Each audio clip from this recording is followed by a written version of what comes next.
today. If you'll raise your hand, we'll get one of the remote mics to you. And we'll fully field press box is open if you need a spot to work. And a reminder, no live streaming, please. All right, let's fire away so I can get to work. 2 days in, how has practice been so far this week? Been good. They practiced good yesterday, and I thought a good practice today. Some highs and lows, ups and downs, but like I always say, it's like a broken record. If it's cool outside, we tend to practice better, and if it's hot outside, we tend to struggle. But it was cool today, and they had good spirits, and thought we had good prep. Coach, obviously it's an 11 a.m. local kick. I'm curious what the game day schedule is going to look like. How do you keep the guys up and ready to play? Exactly like we do everything. So it'll be 8 o'clock pregame meal Eastern time, 7 o'clock their time. Steak and eggs. Be ready to go play. I mean, we've done it before. We got to do it again, and we'll do some biorhythm prep the day before and try to get them up early, consecutive days, and get them used to it. And they're young, and they can handle it. Yeah, Kirby, with Dalen, I mean, confidence is something you've mentioned with him a lot. I mean, how have you seen him continue to grow his confidence, and how hard can that be for a corner in this league continuing to develop that confidence? Well, I think if you don't have confidence, you'll never be a corner in this league. Like, you better have some confidence, and whether you play well or not, you better have it, because they're going to keep coming at you. They're going to challenge you. There's great wideouts and throwers and catchers in this league are elite. So you know you're going to have some plays you don't win. You got to believe you're going to win them all. And I think he has a very quiet confidence about him. He's a very intelligent young man. He works really hard. You know, he's in a tough competition too, because Julian Humphrey has played well and done a good job. I mean, every day out of practice, I thought Julian had a really good practice today. So we want to continue to get those guys better and let them compete.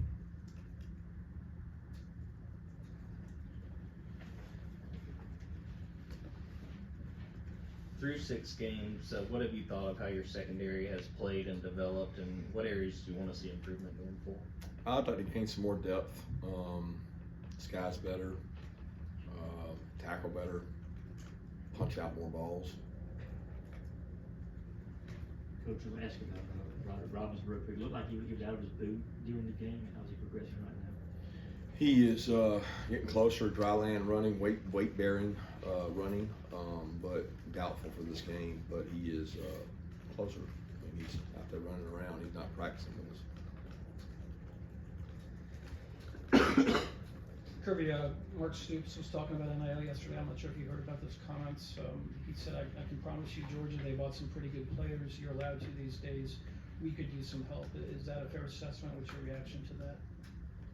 No reaction. There's much to do about nothing, really. I mean, I think Mark's trying to garner interest in money from his fan base for his collective, and we're all trying to do the same in terms of trying to get money for our collective. I think Mark and I talked about NIL pregame, and we talk about it in our meetings. So I'm not biting on that.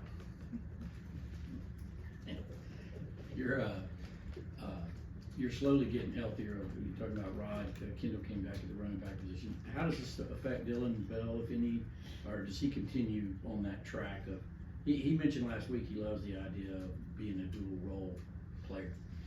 Yeah, it's just a matter of where we are at back. We do have Kendall back, and he seems much more healthy, and Dejan back. But Dylan gives us a lot of versatility to do other things. He's gotten better in his protections, picking things up, IDing things, understanding jet protection, understanding slide protections. He's getting better at those things. So we want to continue to grow his arsenal of plays and continue to use him as a wideout. So that's probably not going to stop regardless of who's there. Yeah, Coach, just continue on areas of growth. Where do you want to see Carson Beck continue to improve at the quarterback position, his play specifically? Mobility, getting in and out of the pocket, decisions when to tuck it down and run versus stand in and throw, and some design runs probably wouldn't hurt him around the red area and things that he can do. He's a good athlete, and the 1 or 2 plays a game that he puts us at risk, removing that is the most critical one, decision making. Let me try on disconcerting signals again. Talk to Steve It's Shaw. complicated. Okay. I talked to Steve Shaw today, I did some research. LSU, Missouri, there were 3 of those, but they were all clapping. Alabama did it against you in the championship game, that was clapping. Your 2 have been not clapping. Do you think they got it right, or is it too open to interpretation?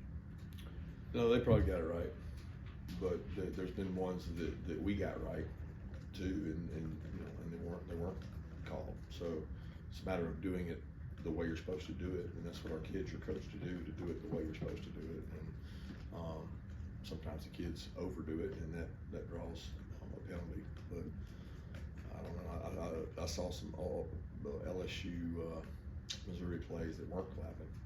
So I don't know if that's exactly right in terms of clapping, but clapping is the most often way it happens, but they don't get that either, because Auburn clapped 5 or 6 times and they didn't get it.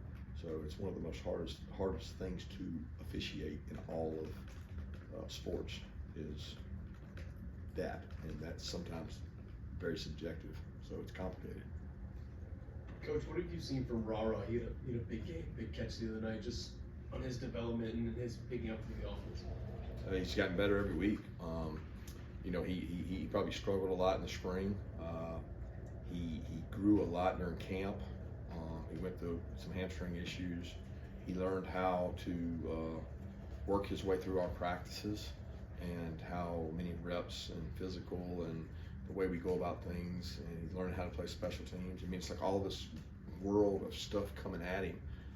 And that's what he said he wanted when he came here. He wanted to learn to be a complete wideout and play special teams and learn in a pro style system. So he's doing that step by step, and to the kid's credit, he's getting better every week. Hey Coach, you've mentioned many times the importance of establishing depth. I just wanted to know your evaluation of your team at this point in the season. Which position groups do you think need the most help in terms of establishing depth? Are you talking about because of injury or just a healthy roster? In general, just having guys ready to get game reps.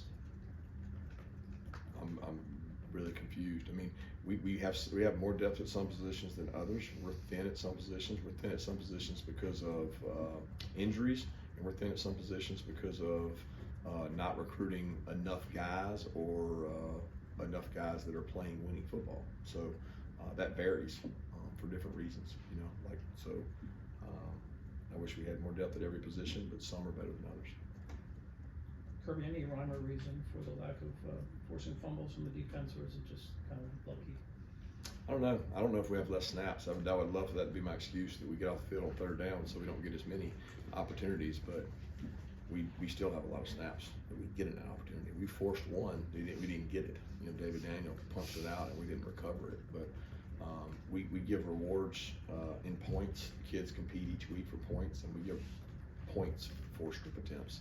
So since we've started going up on those point awards, they all compete to have the highest points.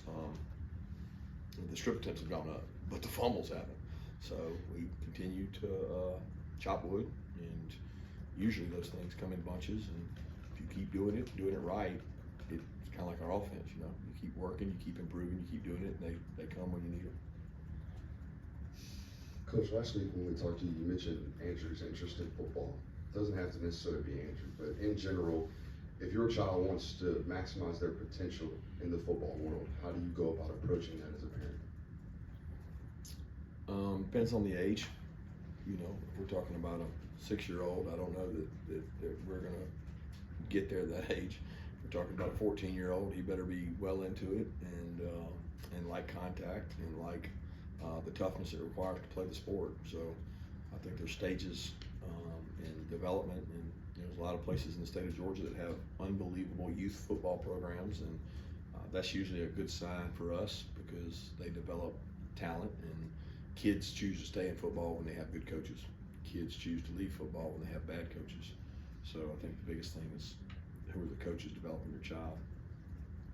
Yeah, Raylan Wilson picked up a half sack last week. When he has a chance, and not just him, but other young players have a chance to get those reps late in game, How important is that for them, with them obviously also trying to contribute on special teams and do other things to maybe not move their way up the depth chart, but still grow their game?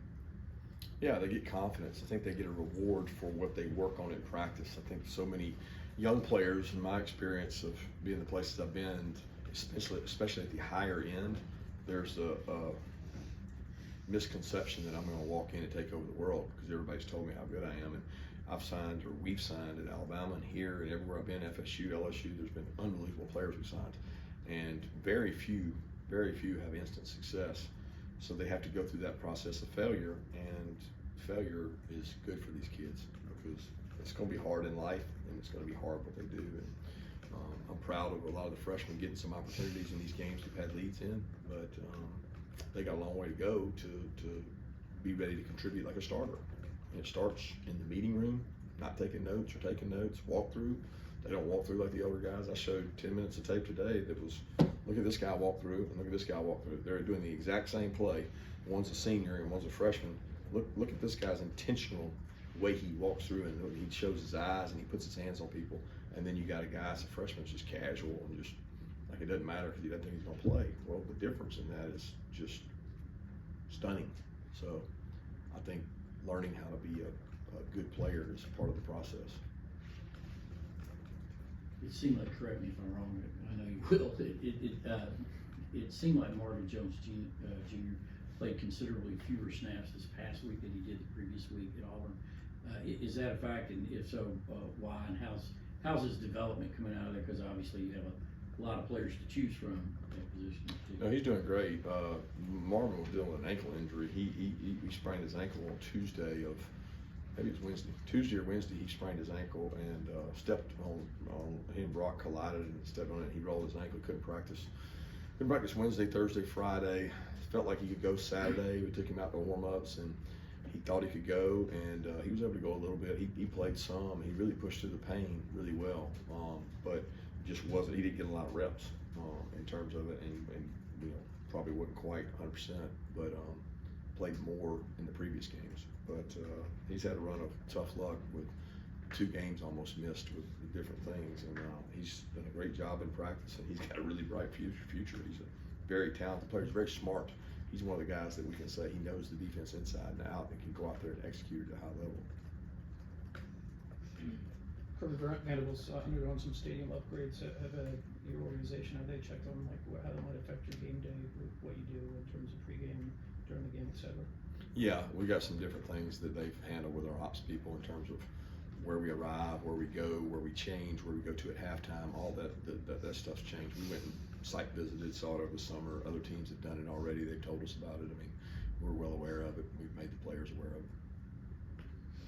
Yeah, at that edge position, obviously, Jalen Walker plays that in a third down role. Given some of the depth issues that you guys have had there, is there any consideration maybe in a first or second down role, maybe giving him some more snaps there? No, That's not his position. That's not quite how the game works. He's 235, 245 pounds. He could be an outside backer and play outside backer, but we're developing as an inside backer because we have other outside backers. And there's certain plays, and when the tackle's 6'6", 340 pounds, you don't ask a guy that's 240 pounds to play on that guy. If they're going to pass it every play, that'd be a great idea, but they don't do that in our league. Time for 2 more, anybody? All right, thank you. He's good. Good job.